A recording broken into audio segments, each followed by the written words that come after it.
और सीधा आपको लिए चलते हैं, captain Ajay Yadav press conference कर रहे हैं, उसी प्रेस कॉन्फ्रेंस में आपको सीधे लिए चलते हैं। जो गरीब आदमी है उसकी जो है बारे में पता कैसे लगे? जब तक आप सर्वेक्षण नहीं करेंगे, जब तक आप सर्वेक्षण नहीं करेंगे, आप ये नहीं पता लगाएंगे कि कौन गरीब है कौन अमीर है। मोदी जी कहते तो मेरे दो वर्ग हैं, गरीब और अमीर, लेकिन उसके बारे में पता कैसे करोगे जब तक आप सर्वेक्षण नहीं करोगे? किसकी आय कितनी है, कौन से समाज में कौन वंचित समाज है। अब जैसे अभी शेड्यूल कास्ट के अंदर जो है वर्गीकरण करेंगे तो किस आधार पर करेंगे? कोई आधार तो होना चाहिए ना, गरीब और अमीर का, दोनों का क्या है। दूसरा जो है क्रीमी लेयर, 8 लाख रुपया है। मैं समझता हूं इसको बढ़ाना चाहिए। हमें जो है, हमने अपने हरियाणा का जो हमारा मैनिफेस्टो था उसमें हमने कहा था हम 10 लाख कर देंगे, 8 से बढ़ा के। अभी जो है एक सेट और है जिसने लिख के भेजा है कि 12 लाख कर दिया जाए या 13 लाख कर 14 लाख कर दिया जाए, क्योंकि 8 लाख में तो जो क्लास 4 का कर्मचारी है उसके बच्चे को भी आरक्षण नहीं मिलेगा। और हमारी जितनी भी यूनिवर्सिटीज़ हैं जहाँ लेक्चरर लगने कह रहे हैं नॉट फाउंड सूटेबल, NFS करके, और EWS के लोगों को दे देते हैं, EWS के लोगों को दे देते हैं, जो कि घोर अन्याय है। तो घोर अन्याय, नॉट फाउंड सूटेबल, ये सीधा इनका करके, चाहे वो मेडिकल कॉलेज के एडमिशन की बात हो, चाहे वो इंजीनियरिंग कॉलेज में करने की बात हो, हमारा जो बैकलॉग है वो बैकलॉग रखना चाहिए। लेकिन जो जब तक इसको क्रीमी लेयर को रेज नहीं करेंगे, SC के अंदर कोई क्रीमी लेयर नहीं है, लेकिन OBC के अंदर जो है या बैकवर्ड क्लास में क्रीमी लेयर लगा रखा है। तो मेरा ये कहना है कि हमें जो है इस पर भी हम अपनी पार्टी के अंदर भी बात करेंगे। तो ये सारे मुद्दे मैंने राहुल जी के सामने रखे थे। जो 50% रिजर्वेशन है SC ST OBC माइनॉरिटी की, जो रायपुर रेजोल्यूशन में, ये सारे बात जो मैं आपको बात बता रहा हूँ कि रायपुर रेजोल्यूशन जो AICC का प्लेनरी सेशन हुआ था उसमें ये कहा गया था कि 50% SC ST OBC माइनॉरिटी को दिया जाएगा। लेकिन जब मैंने आंकड़े देखे हैं, यूपी है, बिहार है, झारखंड है, JNK है, तेलंगाना है, हिमाचल है, पंजाब है, आपका हरियाणा है, तमिलनाडु है, ये हमारे पार्टी में लागू नहीं हुआ अब तक। जो है 50% जो हमें मिलना चाहिए था, जो स्थान मिलना चाहिए था, और ख़ास तौर से बिहार में और यूपी में तो बिल्कुल ही जो है, जो PCC डेलीगेट्स बने हैं। तो मेरे जो मुद्दे थे वो ये थे कि सबसे बड़ी होती है सेल्फ रिस्पेक्ट, और मैं सेल्फ रिस्पेक्ट से कॉम्प्रोमाइज़ नहीं करता कभी। जो मुझे, जिस कुर्सी पे मुझे बैठाया गया है वो ऑर्नामेंटल नहीं होनी चाहिए, उसमें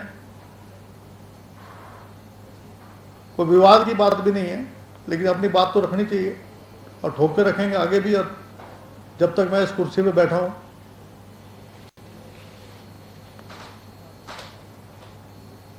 फिर हमने कई दफ़ा ये मुद्दा उठाया कि SC ST OBC माइनॉरिटी के जो चेयरमैन हैं उनको एक्सटेंडेड वर्किंग कमेटी में बुलाना चाहिए।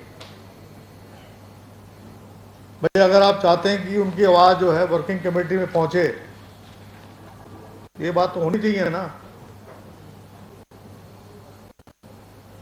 लेकिन वो नहीं होता है।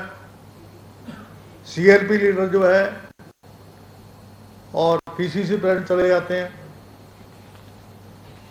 तो ये चंद कुछ मुद्दे थे जिनको लेकर हायर एजुकेशन में रिजर्वेशन के बारे में आपको बता ही दिया। एक हम लोग उसके भी लड़ाई लड़ेंगे कि ओबीसी महिला को रिजर्वेशन से बाहर क्यों रखा विधानसभा और लोकसभा के अंदर। तो ये चंद मुद्दे थे। आप देखिए, हमारा अधिवेशन हमने रखा था, नहीं, कन्वेंशन रखा था 30 मई 2022 को, जिसमें राहुल गांधी जी को मैं इनवाइट किया था। फिर हमने तारीख बढ़ा दी 7 जुलाई। राजू जी ने कहा कि 7 जुलाई को आएंगे, तो मैं तो उनसे इतना ही कहा था कि आप आए क्यों नहीं।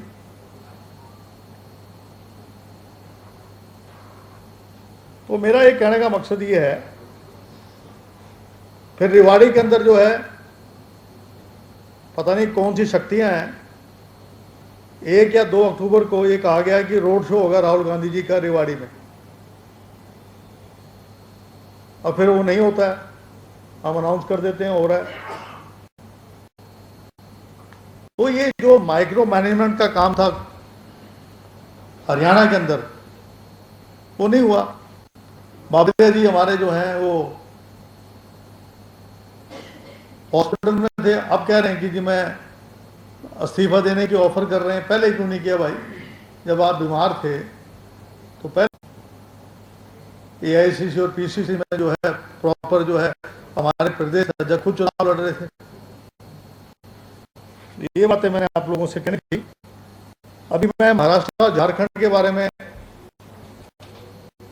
हम लोग कोशिश करेंगे कि खास तौर पे, जैसे नाना पटोले जी बैकवर्ड हैं लेकिन वो कुंभी मराठा हैं, वहाँ पर जो है असली बैकवर्ड जो हैं वो हैं माली, वंजारी, तेली, लिंगियात, प्रजापत, ये लोग हैं। जब तक इन लोगों को टिकट नहीं मिलेगी तो वहाँ ओबीसी को जो है जगह मिलने का सवाल ही पैदा नहीं होता। ऐसे झारखंड में है, तेली हैं, यादव हैं, कुर्मी हैं, प्रजापत हैं, नाई है, धोबी है। जब तक इन लोगों में से जब तक उनको जगह नहीं मिलेगी तो हमारी जो आकांक्षा है कि ओबीसी वर्ग जो है, तो इस मामले को हम उठाएंगे और हमने लिस्ट भी बना के भेजेंगे। जो इनके स्क्रीनिंग कमेटी के चेयरमैन वगैरह हैं जो उसमें मुद्दा ये देंगे, देखिए वो उठाएंगे कि जो, हालांकि इसमें कोई दो राय नहीं है कि नाना पटोले जी बहुत बढ़िया काम कर रहे हैं और आवाज़ उठा रहे हैं ओबीसी की, लेकिन वो ग्राउंड पे भी नज़र आनी चाहिए। जो हमारे सीईसी है वो इस बात का ध्यान रखे कि जो वंचित समाज हैं, जिनकी आबादी भी ज़्यादा है, जिनको जगह नहीं मिलती है, उनको जगह मिलनी चाहिए। ये बात सही है कि भारत जोड़ो यात्रा, भारत जोड़ो न्याय यात्रा से जो है हमें लाभ मिला।